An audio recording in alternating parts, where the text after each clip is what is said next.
What a banger of an intro. What's up, everyone? Welcome back to Kinda Funny's Edgar Wright in Review. That's right. We are ranking, reviewing, and recapping every Edgar Wright directed movie. As always, I'm Tim Geddes, joined by the big dog, Kevin Coelho.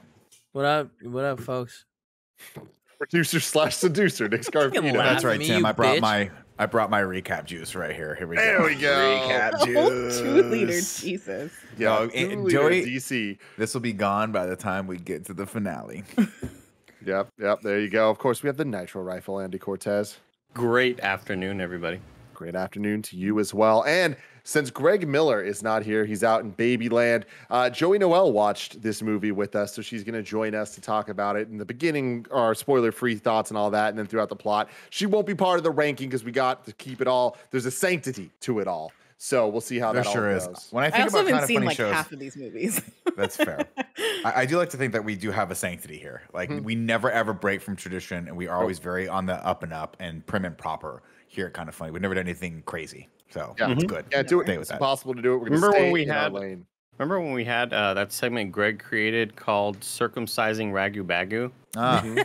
Remember, hey Andy, do you remember It we was had actually- that segment I mean- that Greg created called RaGuProtag? Yeah. Where we were like, what does that mean? He says, Well, remember rad that guys talk section- bad guys. That we created called did it come too early or something in Halloween? You're a The fucking premature- pervert, Kevin. Do not say words like that on this show. This beautiful show, Kind of Funny in Review, that happens twice a week here on youtube.com/kindoffunny or roosterteeth.com. If you want to get it as a podcast, you just got to search your favorite podcast service for Kind of Funny in Review, and we will be right there for you. And the fun thing about this show is that if you're not so into the new episodes coming out, we have hundreds of old ones you can go back to. I was shocked to see that the last time we did Kind of Funny's Edgar Wright in Review was February 9th this year.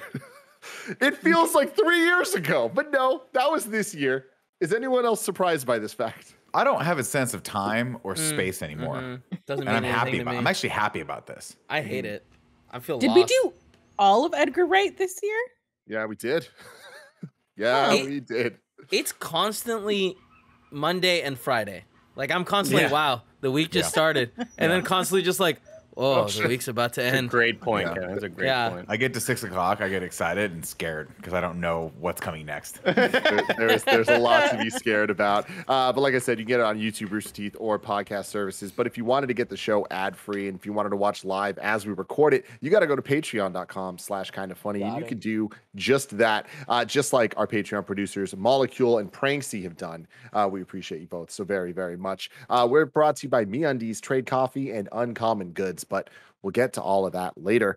We're talking about Last Night in Soho.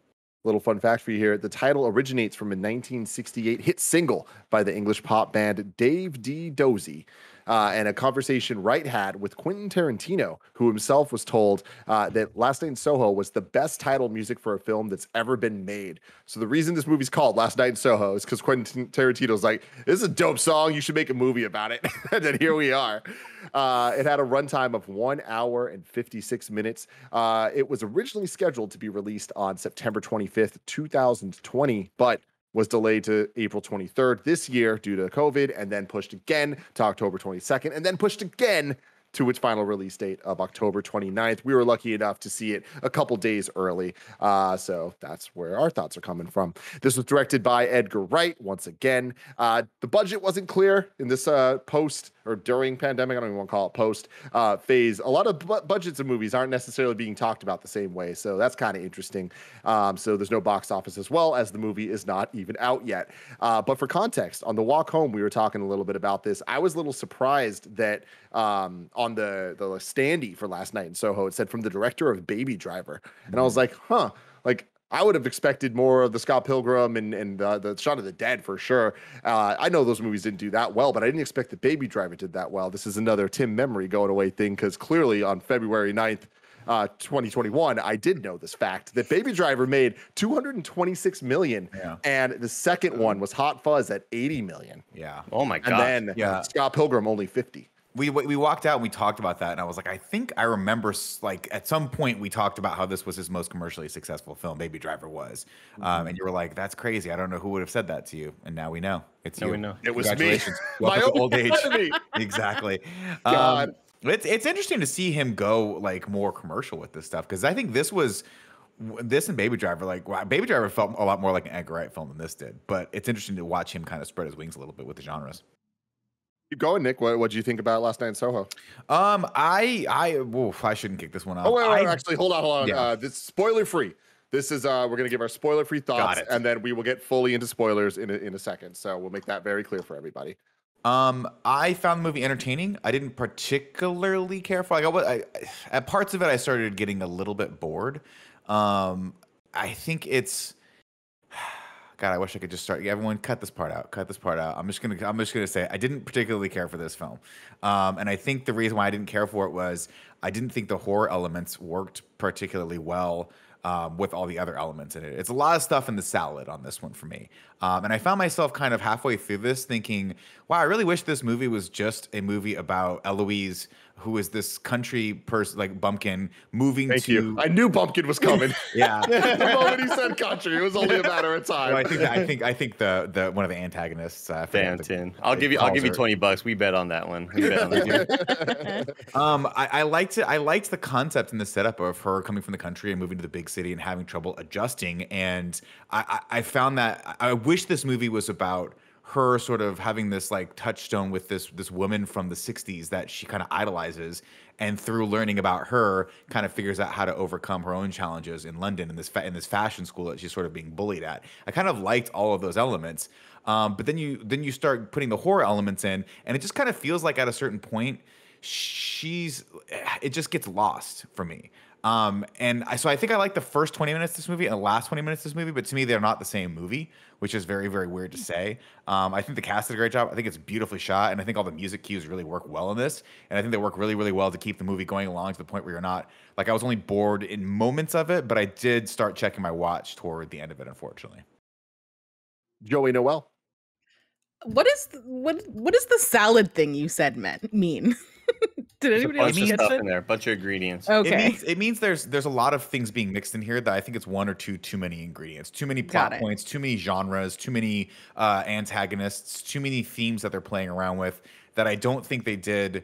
I don't think it all came together in the end as a like. I think this movie doesn't do well at being a drama or or it's not a comedy at all, a drama or a suspense movie or a horror movie. I think there's just too many. All of those elements just didn't mix very well for me. Got it. Yeah. I liked it. I didn't love it. I think that all of the performances are really strong. I think the visual style of this movie is really cool, tying with like the music in the 60s in London. I think all of that is super, super dope. I actually I wouldn't categorize this as horror. I think it's more, so if anybody's like worried about that going into it based on creepy trailer, I don't think it's that. Pretty scary though.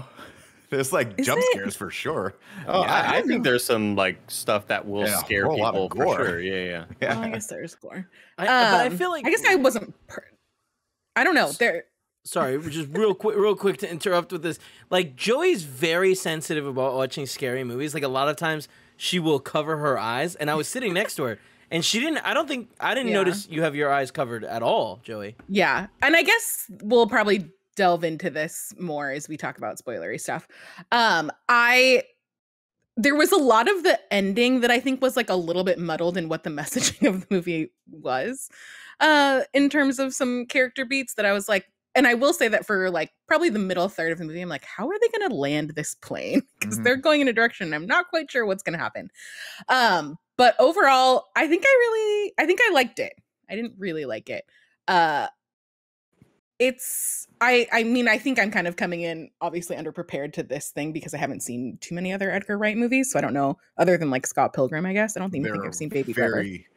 They run the gamut. They're very different than this movie. They're real good. Even Baby Driver was super different. Well, I don't want to say super different because it had a lot of the same sort of like kinetic energy that he used with music and cuts in this.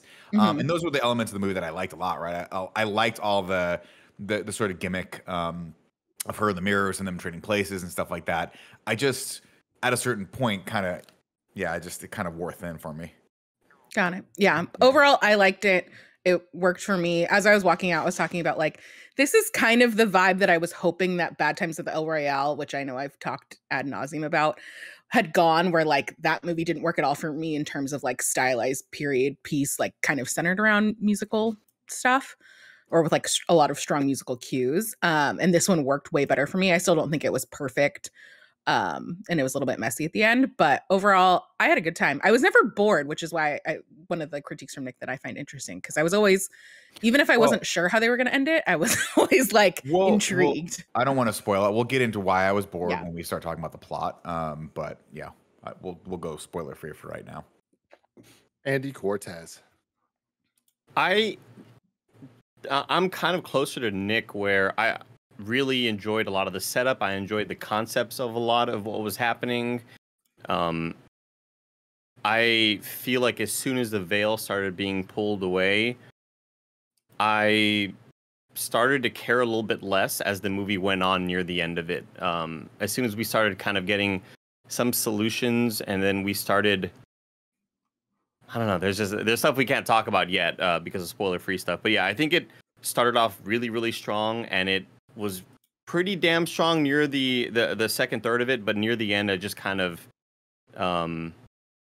once Joey was like, Joey mentioned, how are they going to land this plane? Once the pilot's descending and we see the runway, I'm like, I don't know if I care about this a whole lot anymore. And it starts to feel samey a bit in the way that Edgar Wright is trying to kind of scare you and kind of, I guess, make you feel dread, you know?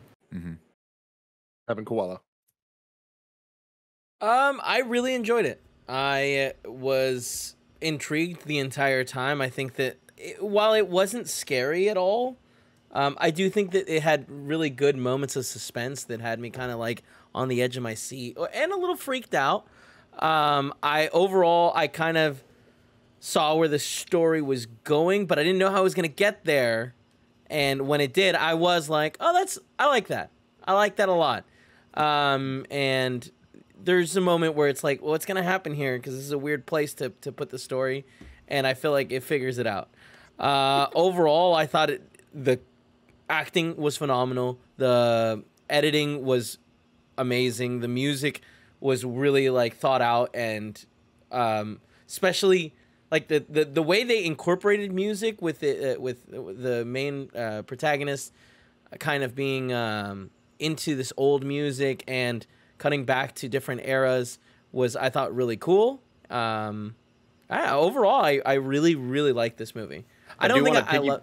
Yeah, go ahead. I was gonna say I do want to piggyback really quick on the acting. I thought the acting was phenomenal. I loved the vision of everything. It's a beautifully shot film, and it's a beautifully designed film. That being said, I just kind of felt underwhelmed with the way things end up going. You were closing out your point. Oh no! Overall, I thought I was very pleased with the movie, and I think, it was an interesting take on a new genre for Edgar Wright, and I'm curious to see how, like, if he makes another horror movie or what he learns from it, and how he would change things. It's cool. I also think because it's Edgar Wright, there were moments that the audience and myself weren't sure whether to laugh or not. Because there's definitely some humorous lines between characters that are meant to be humorous. But I think that there's a lot of other stuff in the movie that the audience was laughing at. It's like, I don't think we're supposed to be laughing at moments like this. But because it's Edgar Wright, you kind of like, when the funny person is starting to get really serious and you're like, they're like, no, I'm being serious now. And so I do feel like tonally it was at odds with itself in some moments. That's interesting because for me, I thought that was something that was really well done. Well, where it's the kind of nervous laughter where you're uncomfortable, and that's due to the kind of stress and tension that was built up from this. I really like this movie. I don't love it. I definitely think it fits more into the Baby Driver camp of Edgar Wright movies as opposed to the first two Cornetto trilogy movies, which I think are 10 out of 10s. But I do appreciate him kind of applying his style and vision to a different genre. I don't think that this is a horror movie. I think it's more of a drama with horror elements, with a lot of the psychological stuff as well. I think that it is the best R-rated Are You Afraid of the Dark movie that we'll ever get. Like, I think that it's kind of more that type of vibe, and I really appreciate it for that. I think its style outweighs its substance in pretty much every way, but its story and characters are captivating, and like it's not a high highs, low lows type of movie. It doesn't really have any of either, honestly. I think that it's just really kind of consistent throughout. The style comes, the cinematography of the Edgar Wright that we kind of know and love, but I think it was a little bit more on the tasteful side compared to some of his movies, including Baby Driver. And in terms of sound design, which is so key to Edgar Wright's kind of momentum of his films, like this is definitely, I think, the best that he's ever had. The Atmos mix on this is truly incredible, using every single instrument on different sound channels, like with purpose. And I love the use of diegetic sound that he's always been so good at in his movies, of even just the things of like, you know, cups being slammed down to help with transitions to kind of help everything move. But then on top of that, having one of the characters actually be a singer and having that be in the world, and the characters are hearing the music as we do almost entirely, unless it's a score. Anytime there's licensed music playing, the characters in it hear it too. And I think that that's really, really good and kind of the strength of the film. I love how it plays with multiple genres, and kind of adds them together, and kind of is okay, what if Edgar Wright's style was applied to this, that, or the other? Like I said, I don't think it necessarily is transformative in that way, where I don't think that it's like, oh man, I can't wait to see this type of movie from Edgar Wright, but I am interested in seeing a different type of movie from Edgar Wright, of kind of taking this and applying it to it. At the end of the day, I guess I like Edgar Wright's style for comedy the best, and that this is not that at all.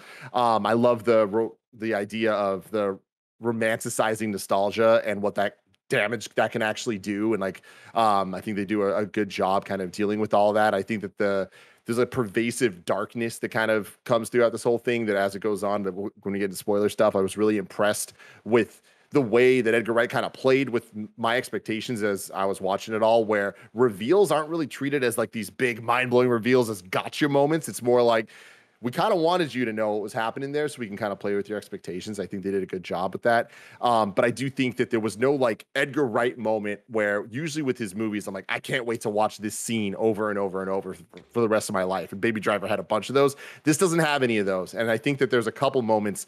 There's one involving stairs that I think was trying to be that, and it didn't do that. It kind of fell a little flat. But between the two lead actresses and Edgar Wright, like, you get to watch 2 hours of extremely talented people being extremely talented in multiple ways. I just think that at the end of the day, Edgar Wright's narrative structure isn't one of his talents, and that's where it kind of brings this down from being like amazing to me. Because it used to be, right? Like a lot, like when you think back to the Edgar Wright movies that are my favorite, like Shaun of the Dead's one of them, right? And it's my favorite because of the character development and the characters between the two. It has nothing to do with the zombies. The comedy and the zombies and all that stuff really is kind of secondary, even though they're very, very strong and obviously service the development of the characters. But really, it's Shaun that we're interested in, and watching him kind of become an adult. And I think the plot is like, you know, we talked about that one being like almost a near like pitch perfect, zero fat plot kind of thing. This one just feels like I'm not quite sure what we were going for here. What are we supposed to walk away with here, right? What's the message of this film? You touched on like nostalgia being kind of a double-edged sword. That's one of them. We delve a lot into psychoses and schizophrenia and things like that in this movie, with people not necessarily believing, you know, or her not necessarily understanding kind of what these visions are, except not really. You know, we'll get into that a little more spoilers. So I think a lot of it's very muddled, and I wish he had sort of trimmed it down to be a little bit more of a streamlined movie, because I think he's better when that happens. Yeah. So those are our spoiler-free thoughts. Does anybody have any spoiler thoughts they want to get out here, or do you want to just get into the plot and talk about them as they go? Let's get more than anything, I just want to watch a concert in Dolby. The music mix was fucking fantastic. I can't believe how good it sounded. Like I think more than anything, this movie had the best sound design. I can't think of the last movie we've seen in Dolby, because like every time we go to these movies, Tim goes, "Oh, and it's Dolby. You better get ready." But I've never necessarily ever been blown away. In this Usually one, it's just real loud. And you're yeah, like, exactly. And in But this one, that's the difference between a good Dolby mix and just it being in Dolby. And Andy, yes, like this movie, Yeah. like Kevin, I mean, both you know this. You've both experienced this in my theater multiple times at this point. Like my Dolby reference things that I show people are Baby Driver and Kong Skull Island. Those are the two like best uses of it that it's just like so good. And man, I can't wait till this is out in 4K Blu-ray because the Dolby mix in it is incredible. But now, let's Andy, get please to the tell us plot. the story. Plot. I was gonna record the plot. I was gonna record the upper harmony, but I never got to it. Sorry, Tim guys. will lay that down for you later. We'll do it again Okay. next time we review this movie. Ladies and gentlemen, let's kick it off with Last Night in Soho. We start out in the country, and we're introduced to Eloise and her grandma. And her grandma's like, we're in spoilers now, right? Oh yeah, full like, plot, full spoilers. And she's like, I know you see dead people. And you're like, is this movie going to be The Sixth Sense? Except we know what's going on the entire time? Spoilers. It is. Evidently, she's got the superpower where she can see her mom's dead body in mirrors and shit. Who do we just lose? Oh, we lost Mike. That tripped me out for a hot second. But it doesn't matter because that's an element we throw in here. But Ellie seems pretty happy either way because she's going to London to the fashion industry to go to fashion school in London. And her grandma's like, be careful because everyone is going to want to kill you in London. And she's like, grandma, I'll be okay. I can take care of myself. And grandma's like, no, seriously, literally from the second you get off the tube, everyone you encounter is going to try to fucking kill you. And she's like, okay, cool. So let me stop you there. Because you're going really fast over this intro that I missed, and I just need to explain some stories here. I missed parts of this intro because one of my least favorite things that can happen is missing the beginning of a fucking movie. So I'm stressed out. We're waiting to get our concessions and all this stuff, and immediately I'm seeing this all happen. I'm like, I'm gonna end up being stuck here, having to bring a bunch of drinks in, and I don't like this one at all. Kevin's like, hey, can you order me this? Joey's like, can you order me that? And I'm just like, no, I don't like this. I don't want to be stuck with this. Guess what happens? To be fair, we were going to make sure we had seats. Andy had us covered. No. It Andy was had just one so you know. Yeah, it was essential. No. I had 4 seats. Right. I had 4 seats that were in my row. And Andy. then people started being redirected over here. And she looked at me, she said, your friends will sit down here in these 4 seats now because we just can't wait anymore. Yep, that's the thing. When we got in there, the lady was basically all of you guys are here? And I was like, no. And she's like, well, it's going to get hard to hold the seats down. And I was like, ma'am, just so you know, I will fight people for these seats. And she was like, it's not even a joke. I actually said it. And she was like, yeah. Great. You might have to. I was like, don't worry, we got it. And So from my point of view, I'm getting a text from Andy that says, I got seats, I got you. So I'm like, cool, not my problem. Oh, well, Andy we got didn't us. know that. Just because y'all weren't listening to me as I I said heard you say that. I didn't believe it. I heard you say that. Cool, I didn't doesn't believe you. matter. And Andy just confessed that he lost 4 seats that had to move down. No offense, be Andy. honest, I'm not I trying to didn't offend lose you. them. They just transferred. I'd like to tell you my side story here. I'm super anxious because I'm like, I really Tim's hope so to have mad. hot dogs. They didn't have hot dogs last time we came, and I was just looking forward to a hot dog. And Did they have hot dogs? They had hot dogs. Nice. Did you get one?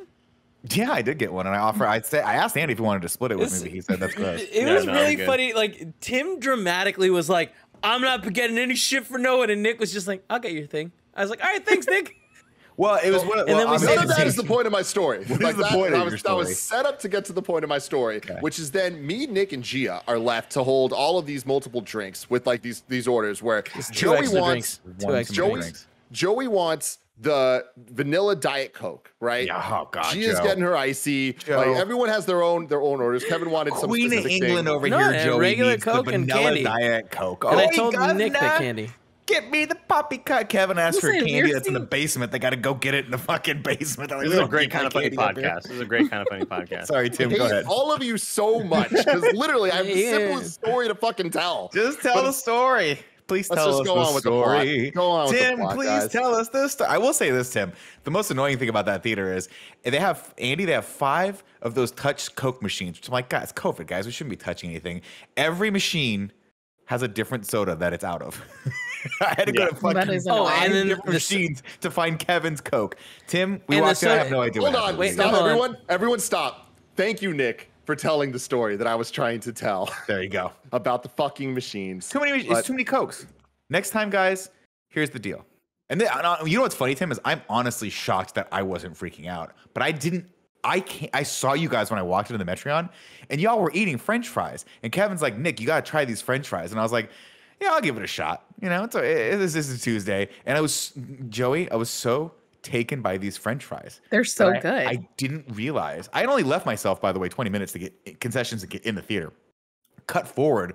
15 minutes later, I'm still eating this French fries, and Kevin goes, "Hey, we should probably get up there." And I was like, "Oh shit, what are we doing?" Anyway, I didn't see the beginning of this either, but Andy kind of filled me in on what the grandma said. She's like, "I see dead people." So we go over to London. No shit. And of course, right when she gets out of the tube, the first guy that she meets is this taxi driver who's creepy as shit.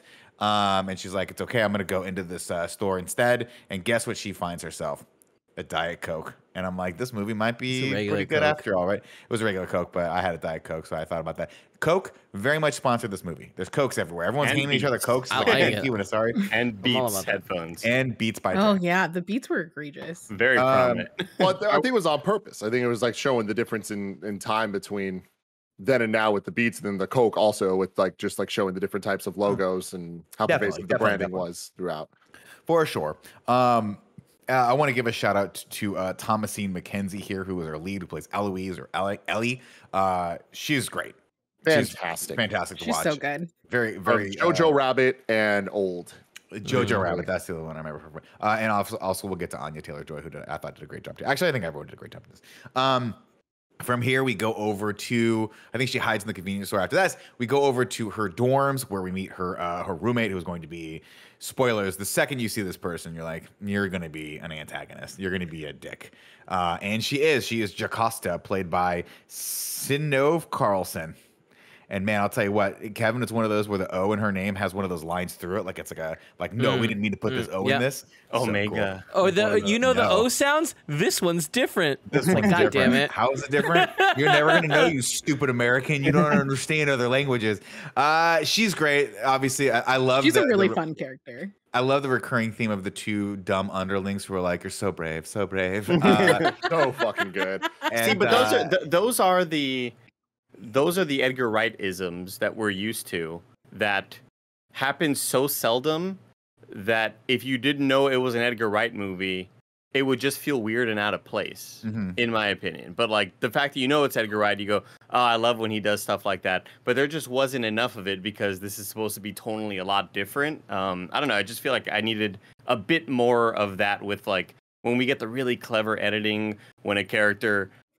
I guess we got one later moment where she's like, "Look, I would never leave in the middle of the night," and we see her leaving in the middle of the night. I expect things like that from Edgar Wright movies, in spades, and I just don't feel like we got a whole lot of it. it was markedly more subdued in this, but I think that was on purpose, obviously, Yeah. for the more somber tone of the project. I should also note that we've set up that Ellie's mother has committed suicide, which she talks about here a little bit as well.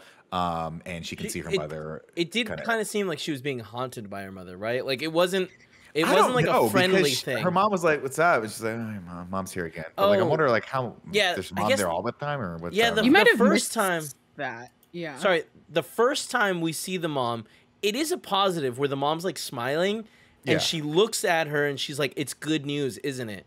And the mom kind of like she doesn't nod, but she kind of smiles in that nodding way. And that's when she finds out she gets into the school. Right. So, that setup was really quick, but it was like, oh, she's hanging out with the mom.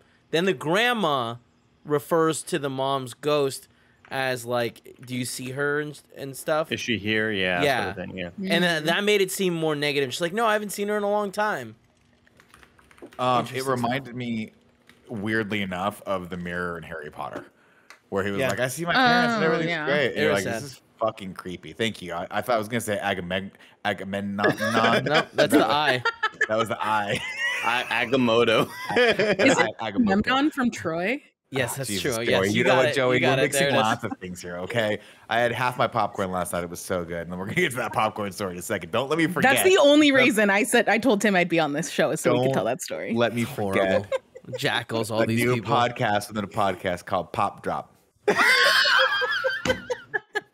Don't let me forget that, Go Tim. fuck yourself. I won't let you.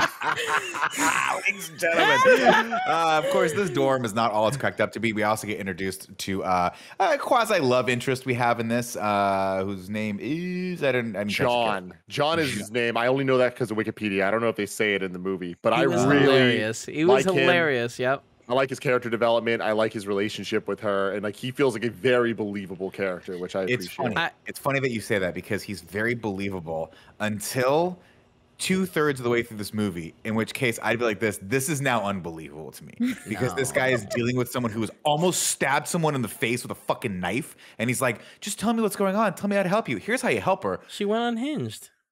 Yeah, and why but he's still like call for help, like get like real call the police and let's get this person some psychotherapy. I don't know, man. Like that's a hard call to be like, all right, now I'm gonna have to call the police on this person because she seems unwell. It's never like I've known a lot of unwell people. I've never made that call. His character is weird to me because he's simultaneously very invested, but like not. He doesn't know her that well. So I feel like it puts his character in a weird position of like, I want to help you, but I don't know how to help you. That's why it's weird, right? So to me, it's one of those things like had they been dating for a while, I'd be like, okay, you've got more of an emotional investment in this person. But it gets to the point where it's like, I don't know. It just didn't toward a certain point of like no rational human being would deal with all of the things he's dealing with the way he's dealing with them. But it doesn't matter because it's not the main character. We'll move on. She wears an awesome beanie, so I love the guy. One thing about all the like random guys that we were introduced over the time that like were very aggressive, that like it was very reminiscent of like what Paula like tells me walking around being like a woman is like even like I don't know. It's interesting. And it was nice to see this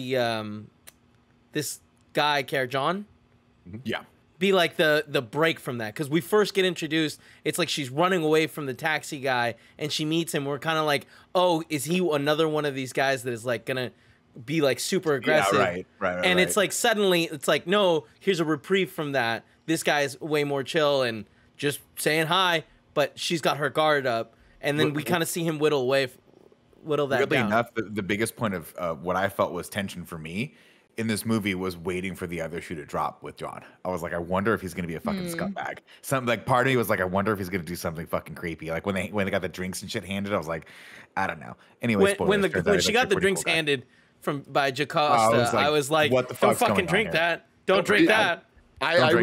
I was saying, alluding to this earlier in the spoiler-free thing, but one thing I really appreciate about this movie is it gives us as an audience all of the right things to think about and like name drops and like lines that are kind of repeated over the different eras to put things together, so that when we get reveals, we're like not surprised by them because it's like it was built up correctly. And on top of that, like things like this with this guy, it's making us question, it's making us think and not be so sure. So we're like thinking extra hard about every action that they take. And I thought that is kind of the movie's greatest success throughout the entire thing. Is consistently I'm looking at character motivations, and I think they all really line up well, that even if they're not the biggest surprise, I don't think they're ever meant to be the biggest surprise.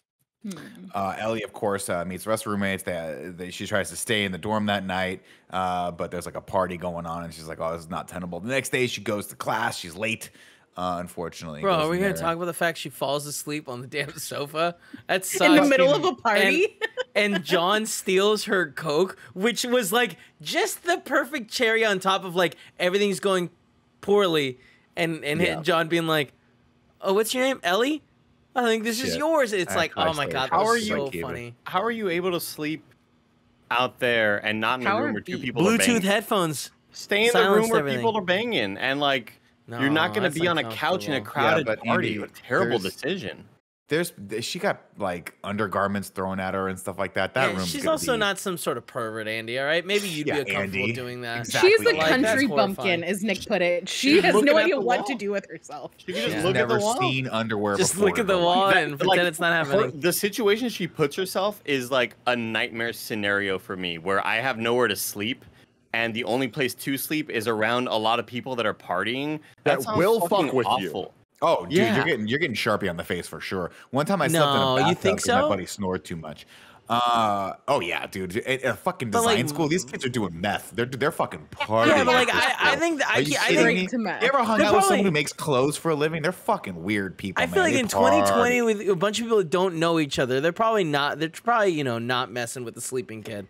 But I think Maybe. it built into like her character where like she was able to just fall asleep there because she was so invisible to everybody at that party because she was not anybody that they I'm gonna tell you cared one thing right about. now, though. If you're someone who everyone thinks is weird because you're not from like the traditional place that people would come from to go to a super ritzy, artsy, fartsy school, don't fall asleep on the couch in the middle of a party.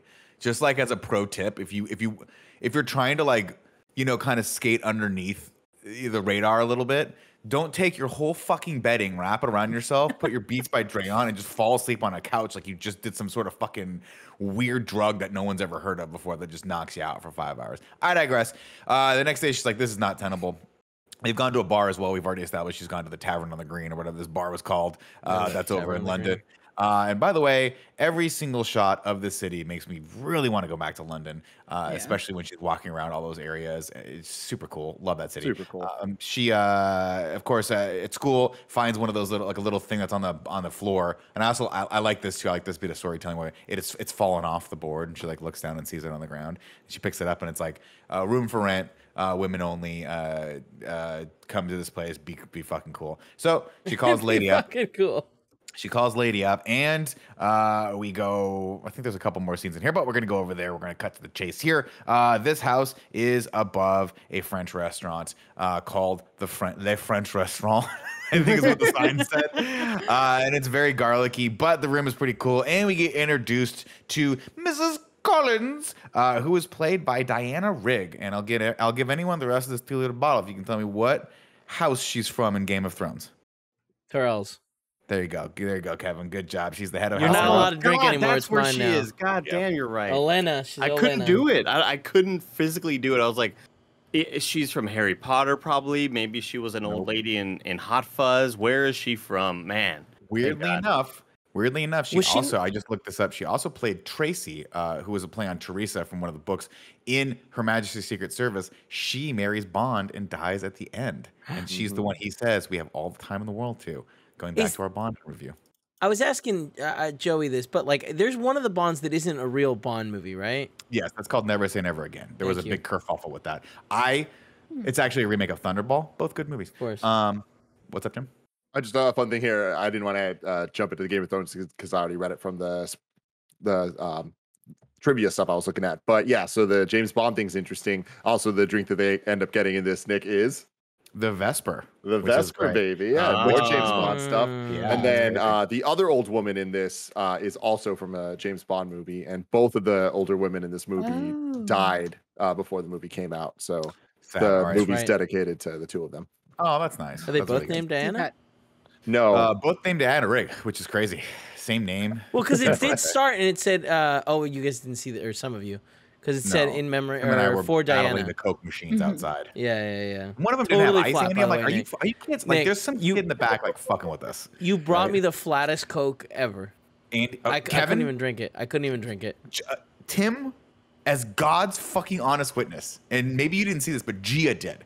I poured you a Coke, Kevin, looked at it, and I thought to myself, that doesn't look right. Should've Went to tasted the it. other machine, poured it out, and re-poured the Coke for you. It looked exactly the same. I was like, that's not going to taste right. Yeah. But we've run out of time. Put the I did heck something brand- and I brought it to you. I did something brand new last night, everybody. I filled Ooh. up about 2/3, maybe 3/4 worth of Coke Zero. The rest of it, root beer.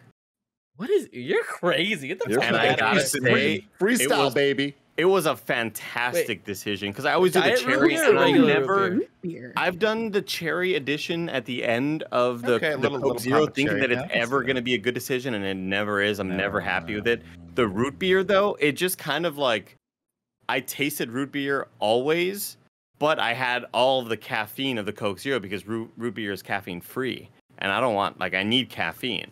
Yeah. It was a great decision. I highly recommend it to anybody who loves root beer but kind of wants a hint of caffeine. You're going to get all that taste with all the energy, everybody. We're standing at these freestyle machines. There's like 8 of them next to each other. Me, Nick, and G all have at least 2 drinks in our hands. Some of us 3, and we're just trying to get these things. A simple order: the Diet Vanilla Coke, and Kevin wanted a Coca-Cola. I'm sorry, I didn't realize how close you were, and that was a bitch move. No, but here's the problem. Coke. Joey's out here up the countryside of the fucking Queen's estate. We got to go hunt the Queen's. I was deer. trying to set the tone. We're going to London. Sorry, Tim. Go ahead. I mean, yeah. So, God damn it, I'm just so flustered right now, you guys. I'm Nick, just shut up, Nick. It's like, let people just tell a story, you guys. Like, Tim, come I'm sorry. on, You know what, Tim? I'm gonna mute my mic. It's just not worth it. It's I'm so gonna mute frustrating. everyone mute your mics. Everyone mute your mics. God. Look, I just found the good in people last night because we're standing there and the 3 of us are trying our best to just deal with the situation and get these things. We walk up to the machine and like one of them, the Coke is out. One of them, the Diet Coke is out. So it's like you'd think that would be the same button to get to it, but it's not. So we have to go machine by machine to get all these different flavors and try to figure it out. And that's the moment that we're all like, this is just getting even worse. And now here's the problem, or no, here's the thing that made me just so happy is there was other people also having the same issue we were. And it turned into this group thing. It felt like a Spider-Man movie when New York just was like, yo, we're with you, Spider-Man. Literally it's like, yo, you got the Diet Coke over here? Yeah, hey, you get over here. Yo, does that one got Fanta? Yo, we got some Fanta over here. And it was just a beautiful moment of everyone coming together. So shout out to you, San Francisco. You came through last night, and we got people all their drinks, flat or not. Andy, Tim's embellishing. It was actually more like the support group from the beginning of Endgame, where it was like, nothing's good. This is terrible. We just got to get through this together. Anyway, I digress. Tim, you're spot on. That one dude that was like, yo, you got to go down to the 5th machine. He's like, what's up? Dropping knowledge, man. That dude was like, I'm the guy. We're going to lead you out of the tunnel in the zombie apocalypse. Anyway, so she's like, cool, I'll take the room. And the room's got one of those lights that fucking drove Kramer nuts in that episode of Seinfeld where it's like, go crazy, the neon lights. But she falls asleep to it and wakes up and goes for a walk in her jammies. And I think this is the first time we see London, Soho of the 60s. And oh man, let me tell you, somebody really loves Thunderball. You want to talk about Never Say Never Again? This was the Thunderball. And I love this. I love this poster. It's a big billboard for Thunderball. And she goes into this theater. And when that's where she looks over and we meet Anya Taylor Joy's character, Sandy, for the first time wearing this amazing pink shift dress, I think is what that kind of dress is called. Joey, maybe you can help me out here. Yeah, it's like really long for a shift dress, but that's the general style. Similar to that. And everyone's like, it's revolutionary, Ellie. Where did you get the idea for this? And it's like, it was very popular in the 60s, this dress. 60s, baby, yeah. It's like it's like the quintessential dress of the 60s, maybe. But it has the cool like duster jacket over it. It was cool. It reminds cool, me of right? the Austin Powers girl, the boobs shooters. Yes. Those were She looked just nightgowns, like but her. very similar. The fembots, yeah. But before we move on, let me tell you about our sponsors. This episode is brought to you by MeUndies. Are you ready for mashed potato season, aka turkey with gravy and cranberry sauce season, aka every kind of pie and more season?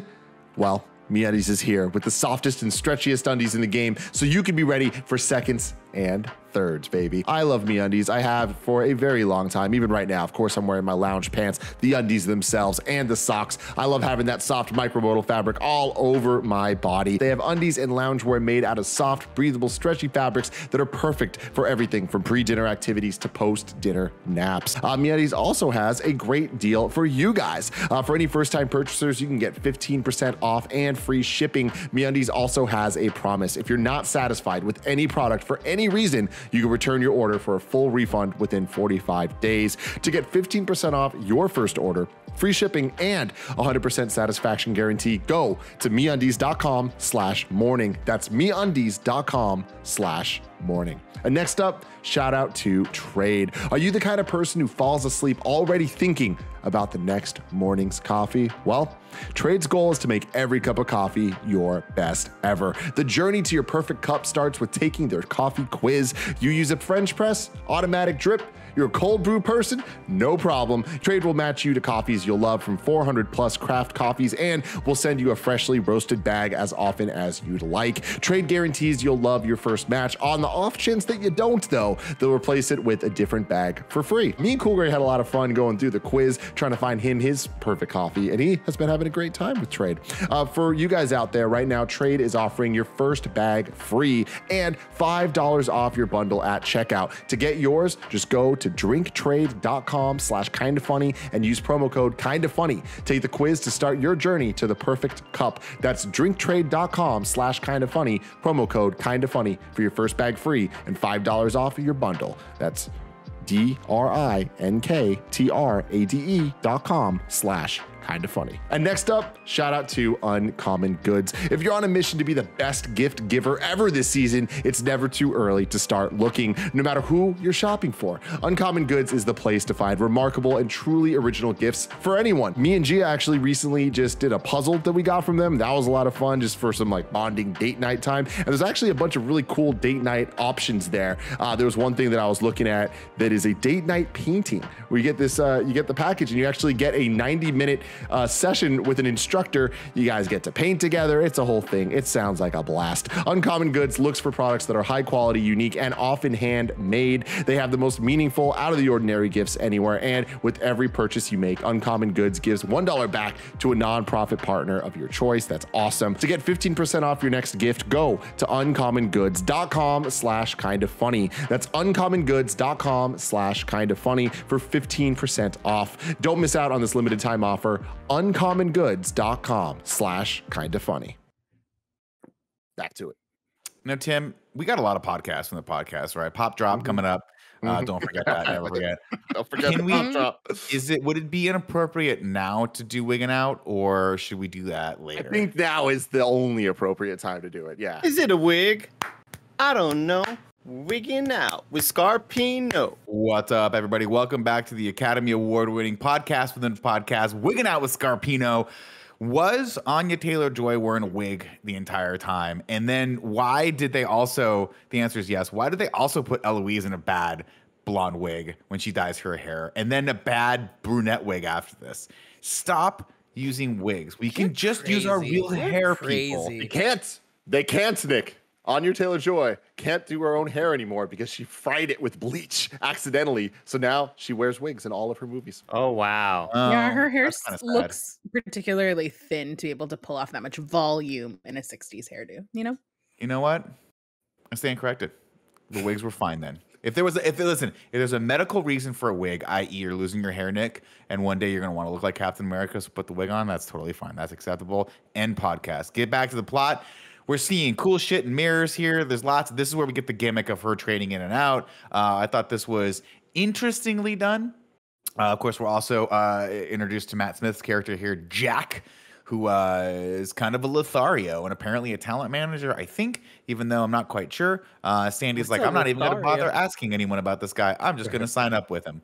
And so he's like, well, you can't start here in this cool club. You got to start over at the Rialto. And she's like, cool, I'm not even going to bother asking what the Rialto is. I'm just going to sign up. But that's, I think, a story for another day. And then Eloise wakes up and she's like, oh my God, I'm in love with London in the 60s. Also set up that she loves all this old music. So she starts playing all the old music again. The next day, she goes to class and they're like, what are you going to design? And she's like, I'm bringing a little taste of the 60s back to current day Soho with this shift dress. And I'm saying shift dress. Someone in the chat's probably going to be like, Nick, that's not what that is. You just know that because you watched one season of Project Runway. Spoilers.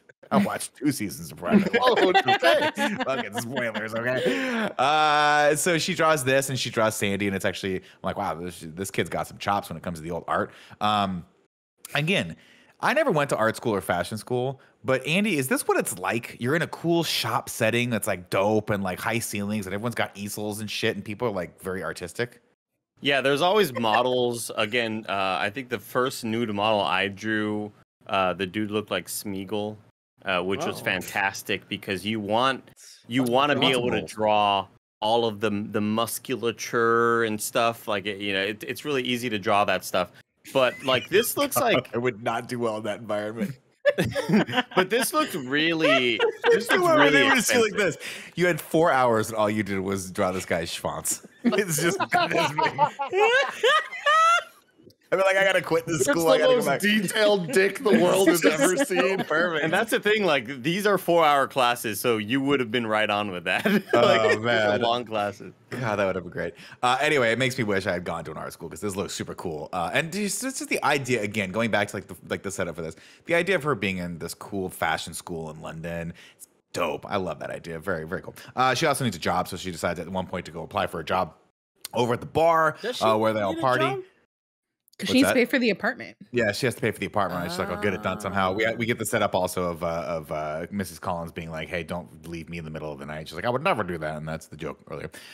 She goes over, gets the job, and this is one of those things where I'm like, London, listen, I know you're a cool city, but I got a bone to pick with you. Why is there a bar on top of a bar? What's cool? What you got to drink that much people in London? You got a pub, and then underneath the pub is another pub. No, why are there one two bar. bars? Multiple stories. Yes, two floors. stories. You've been in a 2-story pub before. Yeah, there's on the first story is where you drink. On the second, the bottom story is where you pee. Usually, that's where the bathrooms are in Europe. Usually on the bottom. Just made that up. Yeah, he's definitely. Dude, You guys, he's every painted place himself in in a Europe, corner. every place in London, the bathrooms are always down a very narrow, very slippery set of stairs. And when you go down there, they're weird bathrooms, and they don't put enough water in their toilets. Full stop. Actually, It's Tim, Greg, Jen, and I ate at a restaurant that was a 2-story place, really, really tightly cramped area. And that was like a 2-story kind of bar, restaurant sort of thing. So I don't know, Nick. It seems like maybe you're wrong. Isn't like Rick House 2 stories like that? No, Rick House has like a mezzanine. That doesn't count as a top story. That's a mezzanine. Downstairs, and they have like a whole second bar. Do they? Mm-hmm. Yeah. I mean, it is more of a mezzanine. Rick House is more of a back end, front end thing. San Francisco, a very European city. We've always said this. Let's move on. Think about the Hard Rock in Disneyland. That's it. Or not Hard Rock, the other ESPN Studios or whatever what's that restaurant called? The Hard Rock? ESPN Zone. ESPN Zone. That's a 2-story place. Never been. Okay, Good wings there. Great that's wings. downtown Disney. They built it on purpose. The Rainforest Cafe has a volcano in it. I don't know what we're trying to fucking prove here. Okay? It's a dumb joke that ran into the ground. Spoilers. Welcome to Kind of Funny Content. Subscribe, like, share. So she gets the job, and this is where we meet Terrence Stamp, who you'll all remember, of course, from Superman 2. He's Zod. This is Zod right here. Oh, shit. Yeah, you're right. Oh, my God. You're right. Also, yeah. Nick, you are very good at noticing weird details. Like later when you're like, his hair. I didn't notice that. They did a good job. So his hair is longer, and he's got kind of a fun little like thing he does with his mouth. Well, I don't want to spoil that moment when it comes later. Right. So he's like kind of creepy. And you're like, oh, this guy's kind of fucking creepy. Yeah. But again, for shit. Instead of asking anyone in her sphere about this guy, she just goes about her business, right? She's like, I'm gonna keep going about my business. What is she gonna ask, Nick? Like, anybody know about this weird guy? And they're just gonna be later. She asks someone, and they're like, oh yeah, he's just what do they call him? Handsy, right? That's his nickname. His nickname is Handsy because he gets handsy. It's true. He does get handsy. We set this character up as potentially. The octopus. And then we cut back over, right? She's like, hey, I got to go back into this dreamland. And this is where we get her audition at the Rialto, where Matt's like, this is an audition. And she sings this a cool song, a cappella, does a really good job of it. And he's like, great. It's fantastic. What else? She's so good. The use of music in this movie, like we can compliment it in so many different ways, but just letting Anya Taylor Joy just sang. Like, just go for it and just let it happen. And you were just transported to a different world. I was so entranced by this scene. Great, and you're like, everything is coming up roses. Too bad I've seen the trailer where Matt Smith fucking stabs her. We cut back over. We get Jack, some stuff with Jack. I think there's a Halloween party at some point. This is the most important part of the Halloween party. Time for another podcast with our podcast, Nick. Oh, is this the pop drop? The pop drop, baby. Well, before we get to that, there's something scary happened right before the Halloween sequence, because I was feeling scared, and then it calms down once the Halloween kind of like, I got to get going, and then I was like, I'm gonna go right now to the restroom. Well, I think I'll just fill in some of the details. At one point, we cut back to the Rialto, and she goes back in there, but it's not what she assumed it was. It's actually more of like a gentleman's club, kind of a burlesque show, where she sees her dressed. I like the costume design here. She's literally figuratively dressed like a toy, a plaything. Right, for these guys. And that's going to be the theme going forward because, in fact, Matt Smith's not a talent manager in the traditional sense. He's more of a pimp. And he is pimping her out to these horrible gentlemen that are in this place trying to take advantage of her. And this is including the guy that like was creepy to her in the first bar that I think we might have missed. But we did. He punched, right? Yeah, punched him, but we assume that's probably kind of set up for. I imagine that was like their thing they do, right? Where it's like, I'll defend your honor and then get her trust and then kind of corrupt that. Unfortunately, really messed up. It's really messed up. We also get introduced to this one dude who I need to look up. I don't know what the guy's from, but I've seen him and stuff. And he's got the longer hair, and he's the one where she's like, "Are you a vice cop?" And he's like, "You gotta get out of here. You're not cut out for this." And you're like, "This guy's later, but yeah. Is that way later or whatever?" Then we cut over to the Halloween party, and Jack's like, "Hey, I want you to go to this Halloween party with me." And she's like, "Listen." Sorry, before we get there, we also get a terrifying shot of like her running through the halls, right?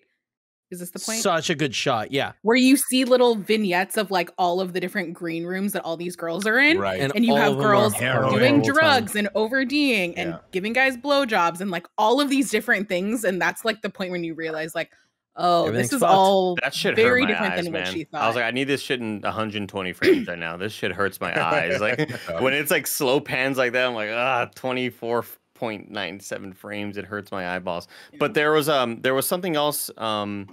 I don't remember exactly what it was. There's a jump scare. Like right the fuck here somewhere. It might be as she's running through the end of the hallway. Well, also the most terrifying thing in this whole movie were the fucking cabs. The cabs just coming out of nowhere trying to fucking kill every single person. You are walking in the streets without even looking. That's Evan, a lot of time when that's happening. They drive on the wrong side of the street, dude. I get it, looking Nick, the wrong way. I get it. I get it. Like they want to try to kill Americans every time you go to this damn country. I think that it was the second dream that ends with her running through the house, and I think, or the back room of the club. bar, the club, and then she closes the door, and then is in her. She wakes up twice. She has like that fake wake up moment. She's in her like house, and Matt Smith is kind of being like, "You're gonna do this," and grabs her arm. That was a big jump scare for me. Yeah, she thinks she wakes up. Then she gets her arm grabbed again, and then actually because of the wakes up. sound design, mostly it is so freaking loud. Tim, I think you might be muted. No. Okay, sorry. Okay, you're good. But that jump scare was pretty nuts. But also, like, she's really excited to live in this room. The red, white, and blue light. I'd be like, dog, I need cardboard. Like, we gotta cover this up. Yeah, how can you stay sane in a room like that? No way. She's not. Exactly. I think that's kind of part of it all. So we also get the montage at some point. We're just gonna kind of skip around here. We get the montage, which I thought was very well done, of every single guy. Like, what's your name? And she just keeps making up names, and they're like, what a lovely name. And it's just she just starts at a certain point just going insane with this situation she currently finds herself in. We get another scene where back in the real world, Ellie asks Diana Riggs, did someone die in that room?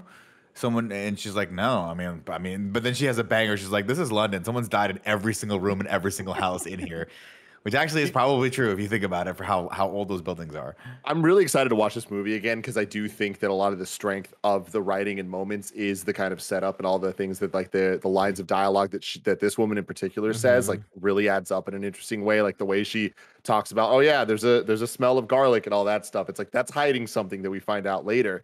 And moments like that I thought are really interesting. And I love the way that the dream sequences start as dreams, then over time, the pervasiveness I was talking about earlier, it starts to get more and more in the real world, in the present. But I like how in the beginning, it is just through the use of mirrors. The first shot of them walking down the stairs, and you see there's like a ton of different angled mirrors, and you see Anya Taylor Joy with what's her name? Thomasin. Like next to her. I was like, God, this is so perfectly Edgar Wright. I'm really, really into this. And then every single time we see her, it's through the use of mirrors. And pretty early on, I was like, wow, is this really the only way they're going to show this? Like, it's creative, but you've kind of overdone the one thing you had. And I really like that it was a stylistic choice because quickly, once we get into the second dream, that shifts and it's no longer just the mirrors. She's kind of in the world with Anya Taylor Joy. When they're switching dance partners is really cool. Yeah, and it just starts to get more and more and more until at some point it all breaks. And as we get later, like there is the moments that I think Andy's referring to of a lot of the same kind of imagery of the men kind of coming back more and more and more and it becoming overwhelming. I kind of like that even though it's overused, like the mirrors were overused, it's by design. And I think that it ultimately like is in favor of the film. Nick, I'm sorry I interrupted you for the podcast within the podcast for Pop Drop. We're going to get there, Joe. We're not going to forget that. We've got post notes everywhere that I can look at saying Pop Drop. So all this happens. Ellie at this point is starting to look a little bit more worse for the wear because now this has turned into a walking nightmare. She's wearing all black, and Jack's like, "Hey, we're going to this Halloween party. You got to come with me." She's like, "I don't have a costume." He's like, "Well, I was just gonna go like this, and you're all black as well. So we're art kids. We can figure this out. Let's all go as ghosts." And they do a really good job of their makeup here. I always think to myself, like, how do you get the circles so perfect without having to have someone? And you go, right, Andy's an artist. I'll go to Andy's house, bring him some Taco Bell. Andy, trade Taco Bell for your art. Oh, a couple crunchy tacos, but no cheese. No cheese. Oh, we gotta just pull it. You gotta pull the cheese off. I think every time I've had to do makeup of any kind, I've gone to Andy, whether it be going all green for Martian Manhunter or Wolverine hair. Or Dr. Manhattan, remember that one? Yeah, that was blue with the black. Yeah. That was terrible. You nailed Nick's kitty cat whiskers. just You gotta get the little triangle on my supreme nose. art. Gotta get the little triangle on my nose. Gotta get the little triangle. They go to this cool party in which Jocasta gives them drinks. I'm like, don't take those drinks. And this is right around the time Andy decides, hey, I think we're okay. I think it's time to go on my to the restroom. And he takes this massive tub of popcorn. For context, the running joke that I always have is that Andy constantly is spilling his popcorn. He just can't go anywhere in this movie theater without spilling his popcorn. It's happened once. And he's got this twice now. He's got this massive extra large popcorn that he's got, which I assume about a third full, about a third filled, to be honest with you. And also, first off, don't even get me started, Nick. These motherfuckers, holy shit.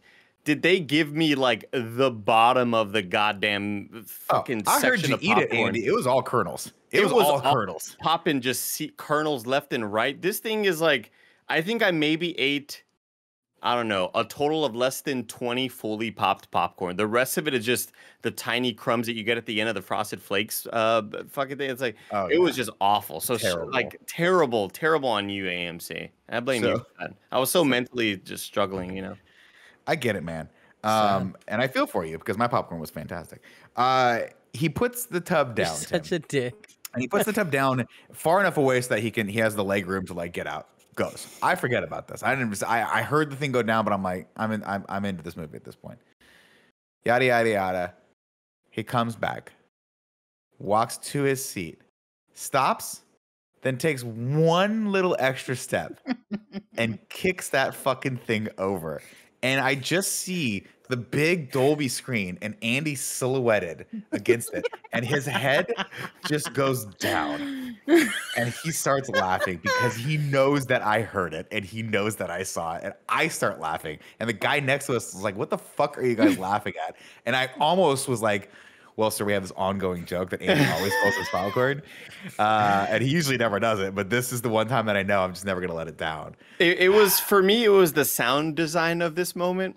Because it is, again, it's a mostly hollow popcorn bucket. It's so perfect. Because, again, it's like I've eaten a lot of it. Keep in mind that, like, usually when you go to these movies, I'm done with the popcorn before the previews, like, end. Like, I just go to town on these fucking popcorn. But I had about a third of it left. So it's the kick of the hollow, ding, and then you hear, ding, and it kind of like slide out as if like somebody like knocked over a pile of rocks and they all just sort of slid out. That's the sound effect that I was getting. And it was a funny moment, and I wanted to laugh so hard, and I kept wanting to laugh, and I had to stop myself. God. It was perfect. It was a could great not moment. have been more perfect if we had a second take. Anyway, we go on, and this party's pretty fun, and they're having a good time. They kiss out, and they go get a little smooch out in the rain, and then she's like, I don't want this night to end. And he's like, well, we could go back to my place. And she's like, nah, come back to my place. The old lady that lives there was very, very, very, very clear that she did not want male suitors coming back after 8. But fuck it, we'll so clear about it. Well, and I got the impression that she didn't want to go to sleep because she didn't want to deal with all these dreams, nightmares, visions, right? That's for sure. Yeah. But I also thought it was weird that she didn't take the invitation to go to his place. I guess she was a little too drunk to hear it, I think. Because that, I feel like, would have been the strongest solution, right? Like, don't go back. I mean, to that the was the ghost. right solution. Don't go back to the room that's giving you the hallucinatory fucking nightmares. But for sure, she's like, or let's combine everything we love, right? Being terrified at night with this burgeoning new love. Love it. Of course, she goes back, and this is when she has the they're starting to smooch, and she has the terrible vision of Matt Smith killing Sandy, just stabbing her to death in that bed that she's sleeping in, and then poor Jack is like, "What the fuck is going on?" And she's like, "Get away from me!" And he's like, "I don't know what's happening here," and he gets pushed into a mirror, and he's like, "God, no, he doesn't have his shoes on," and it's like, "Oh my god!" Oh man, the mirror breaks, and he cuts his he goes full Die Hard. Yeah. Miss Collins in this moment, though, like, she doesn't know what's going on. All she hears is the main girl screaming from her room with the door locked. She assumes that there's something happening. So like, shout out to her, because she was doing like the right thing and like stepping in and getting in there and trying to help. She did. And it's interesting. Again, you want to talk about shout out to Mrs. Collins here, the actress that plays her, is she has, like, looking back on it now, the way she reacts to it, you're like, it can actually now be interpreted as one of two ways. It's like, yes, she is defending and trying to, like, take care of Ellie, but she's also like, what did he do? Like, I'm gonna fucking kill him, right? Like, you're like, oh no, you look back at it now, you're like, oh shit, he was in danger there at a certain point. We didn't know what was going on. Yeah, I mean, interesting too with names is like, so there's Ellie and Eloise, right? And then there's Sandy and her full name Alexandra. And so the two male characters, the Matt Smith character is Jack, and the boyfriend character is John. And I wonder, like, there must be some level of like, Jack and John actually, with Edgar Wright always does that shit. Yeah, like especially in this scene where it's like they're both sets of characters look to be on the same bed in different time periods and stuff. So I do think though that this sequence was, this movie is fiction, obviously, but it's very unbelievable to me that the old lady was kind of okay with that excuse. I don't know. It just felt weird to me that, like, Ellie is screaming for her life. Yeah. And like at this point I'd be like, we're like, first thing is, are you okay? Second thing is, we're calling the cops. Right? Yeah, like I love like calling that the cops. man that was assaulting you clearly, or like was trying to like rape you or something. This sounds awful from my end on the other side of the door. And for the door to open and the kid to just leave, like it just I don't know. I felt like her reaction to it felt. I mean, she does ask her, she's like, "Did he hurt you?" Oh, and of course. Like, no, he didn't. And so she was probably like, "Why are you yelling?" You walk in and you see blood, you see a broken mirror, you see like a lot of shit. I'd be like, "Honey, I don't know. Maybe as a person that I'm taking on a little bit of like the responsibility here for you. We're gonna maybe talk to the police." Well, she also has dead bodies in her house, so she's not going to call the cops. Good point. Like, Yeah, I think that the whole thing was that was like, part of the motivation. She needs to be. I'm in control of the situation. Like, this girl, something's wrong with her, but like I need to be on top of that and not get the cops involved. You're making when the cops do get involved, then that's when she's like, well. I think I don't know about that. That feels like just a way to excuse what we find out later in the movie for this moment. Like, it's not like if she calls the cops, they're gonna go, there's dead bodies in these walls. Like, they're just gonna go over and talk to the kid, like I don't feel super great about that. Yeah, to the point though, maybe you don't want to invite that fucking. Yeah, I don't think it's that they're gonna sliver of a possibility. Someone's like, smells like a dead body in here. And it's like, well, I'm old. Old people always smell like dead bodies. Yeah, I digress. I also think that this woman has been a landlord for 40 years and like talks about how people just like leave in the middle of the night and stuff like that. I think she's used to like crazy shit happening, and this probably isn't like totally out of the norm. So I think that's also part of her reaction. She reacted pretty like there's a band of people being murdered in here. Like, I feel like she just went, "Hey, knock it down, like, keep it low, Keep it knock it off," is what I meant to say, not knock it down. Knock it down. Keep it low. So Ellie's like, listen, I gotta take matters in my own hands. She goes to the cops at this point, and they were like, and it's the male cop's like, I don't believe you at all. And then she overhears that cop talking shit about her in the loo. She is saying some ridiculous ass shit. She is, and this is one of the points in the movie that I'm like, I almost wish that they hadn't sort of made it so blatantly apparent that this kid has like superpowers or like supernatural powers, because one of the things that we walked out, this is where it starts to get a little bit boring for me, because at no point in this suspense thriller style movie have I felt like our protagonist is in any real danger. Now, Gia brought up the point. She was like, well, she is in danger of kind of ruining her life. And that is true. And that kind of comes through where you're like, you're kind of worried for this person's like mental state. But for a movie where that should feel tense, there's no real tension here, because at this point she could just, I don't know. I mean, she's being haunted by these ghoulish figures, and Edgar Wright keeps throwing them at you more and more, I think, to sort of help keep the tension going. But I just think to myself, like, I'm not really worried, because at no point are these things going to actually kill her. They're not going to, you know what I mean? It's not like in Scream where something's hunting her in real life. But we've already seen the main character die. Nick, I think what you're forgetting is the hickey. Very, like, in her first dream, she gets a hickey from Matt Smith or Jack, and then the hickey's there in real life. So to me, that was setting up that, like, these dreams could hurt her. But that never comes back. Well, yeah, because at the end, the ghost she never gets anything else. Like nothing. But at the end, one of the ghosts like hands her the phone, so there is like some sort of interconnected. But you know what I mean. It's like if you're gonna make a movie that builds toward that you want to build that tension, you have to have your protagonist be in real peril toward the end of it.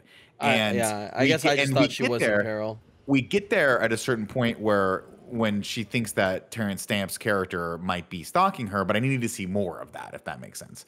Like I needed to see him being like around every fucking corner, but he kind of wasn't. He just kind of comes and goes to that bar, and you're like, well, that could be explained, and this is his local bar. That's just like, he's not stalking her, he's just kind of a creepy guy. That's exactly what the explanation was, right? Exactly, right? Yeah. So he did look her up, though, using his cop powers, I think. Well, yeah, that's that. I mean, and that goes and speaks toward the creepiness of it. There's a lot of red herrings and stuff like that. I just felt like I was kind of bored at this point. I'm like, I don't really care what's going on anymore with this. I think the stakes are more like the reality of gender roles and stuff, both in the past and in the present, which I guess is the future from the past, where the way that they deal with it of kind of setting up all of the which is complicated to say, but in the movie it makes sense. Where, you know, all these different men that are attached to Sandy in different ways, and then having Eloise have to deal with that as well, and how her romanticizing the 60s, it's like it was not all, you know, rose tinted stuff. It was like there's a lot of really, really, really bad stuff happening, and the bad stuff is still happening now. And I think that's what they really try to do, backing up all the party scenes and seeing like this poor girl getting bullied, this country bumpkin, like small town girl, like really kind of being put in these bad situations. And I think that is kind of the thing where it's like she should have been focusing on dealing with all that, but she was so busy romanticizing this perfect utopia that didn't exist. And that, to me, I think is where the stakes kind of come into play.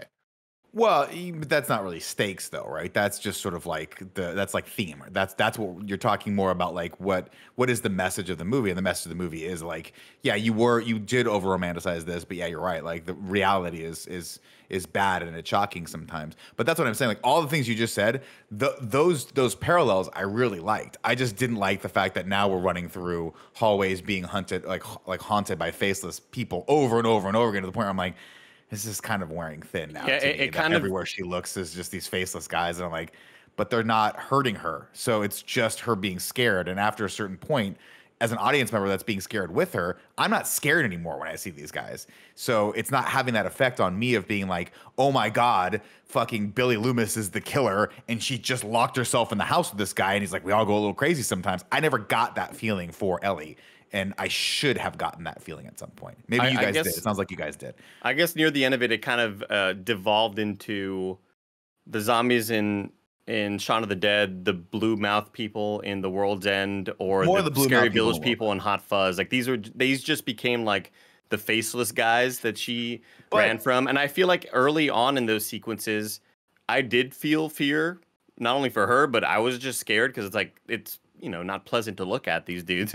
But then they brought it back a bit too much, and I kind of just felt, I don't know, I felt like eventually near the end of it, when she runs out into the street and then sees them and they're all kind of grabbing her, I should feel tension in that moment, and I just didn't really, I got kind of, I feel like it became a tired bit at that point. Yeah. For me, I think it's more what they represent and less what they actually are of them supposed to be scary. I think it's not that they're all going to kill her. It's just that she is, as this young woman, constantly going to be surrounded by danger and by this fear. It's more about the fear than the actual attack or anything. And there's just the potential of attack at all times and just being consumed by that everywhere. And that's why I think it's a little different than the blue guys in, or even the zombies, like whatever it is. I think that it's a little bit more symbolic, and it's symbolic based on what for Sandy was a lot more real in terms of actual potential of physical threat. And I don't mind that at all. I think it just overstayed its welcome a bit. I think like a little bit less of I agree. her running through places. And I think if you want to go back to a better way to do it is The Sixth Sense, right? Where you feel this kid's in like you actually, I think they build that tension there better because you're like, I'm not quite sure what's going on. I don't know what these motivations are for these ghosts, and we got it. And I think that tension builds to a nice, to a head. In this one, I'm kind of with Andy, where I'm like, man, there's a lot of these faceless guys, and they're everywhere, and they're just everywhere. And at a certain point, I'm like, I don't know what the solution is to this because especially once we discover that Jack, we'll skip ahead here. She goes, fuck, I gotta figure this out. I gotta take this into my own account. I think this guy's the killer. I'm not quite sure why or how she got into that, but Terrence Stamm's definitely the killer. That's the thing where it's like there is never an end to the amount of creepy dudes out there. So it does just keep kind of coming. It is like, okay, we get it, you're hitting us, but it's like that's the reality of what they're trying to show. Yeah, but this is a movie and there has to be a climax, right? And without tension, you can't really build to a satisfying climax. So to me, I'm like, I don't care what's happening anymore. Once the red herring of Terrence Stamp goes away, once he gets hit by the thing, I'm like, actually, once that happened, I was like, all right, I'm actually intrigued by this because now there is a mystery. But I also knew that guy was the cop because I was like, it look exactly the same haircut and all that stuff. So maybe I just figured that one out. She goes to the library and she goes and she looks at all these things. Sorry, Kevin, what were you saying? I just think that you did a really good job figuring that out. I didn't catch that. I didn't catch it either. I also, to me, I was like, oh, there's no way it's this guy because it's just been so obviously set up. Right, yeah. And I did have a moment about a third in where I was like, I bet you Sandy's still alive. I don't know how. Well, that was another big problem I had, which we see her die. So it's like, I mean, that's the thing is that was so we realized at the end that the ghost that we're seeing, it isn't Sandy's ghost, it's Matt's ghost or Jack's ghost, right? That's causing her to have this. I don't know. The world they build and sort of some of the rules they get real flexible with a lot of the rules, right? So I'm not quite sure what we're supposed to be believing in this, but because I correct me if I'm wrong, but I'm pretty sure we see the knife go into her and her lying dead on the bed. Yes, but I think that was more she has, of what neck stuff. Yes, she had several cuts in her neck. Right, and then we see her in that same dress that she was designing. We get a moment where Ellie rips apart her own dress and whatever. She's like, "Oh, it's Christ conscious." So it's kind of weird and a little bit misleading from the filmmakers to do that for us because whatever. Well, I think it's supposed to be done that way, but but it doesn't make sense in the reality of the world, right? Because then it's then you start questioning every single thing that you've seen, and you're like, I don't. Where the fuck are we? Forget everything you know. Yeah. I thought that's what Jack felt like he should have done that night, right? Because we assume that he brought the knife, right? Yeah, I mean, he's holding it to her. Yeah, right? and then she grabs it with her bare hand, and that's why it cuts her hand, and she takes it and stabs him. So I thought these are Matt's energy or whatever, and all the men in the walls spirits haunting this girl because they were murdered. So I thought that was Jack trying to be like, this is what I should have done. Either way, so she goes to the library, like the scene here, where the John character, John or Jack, the kid character with the beanie is like, hey, John is like, I want to help you out. What's going on? She's like, listen, I gotta look. I'm trying to find this missing person, Sandy. I need your help. You got to go through all these things with me. Great. And then she ends up almost stabbing Jocasta in the fucking face with a pair of fabric shears, which terrifying. Are real big, big.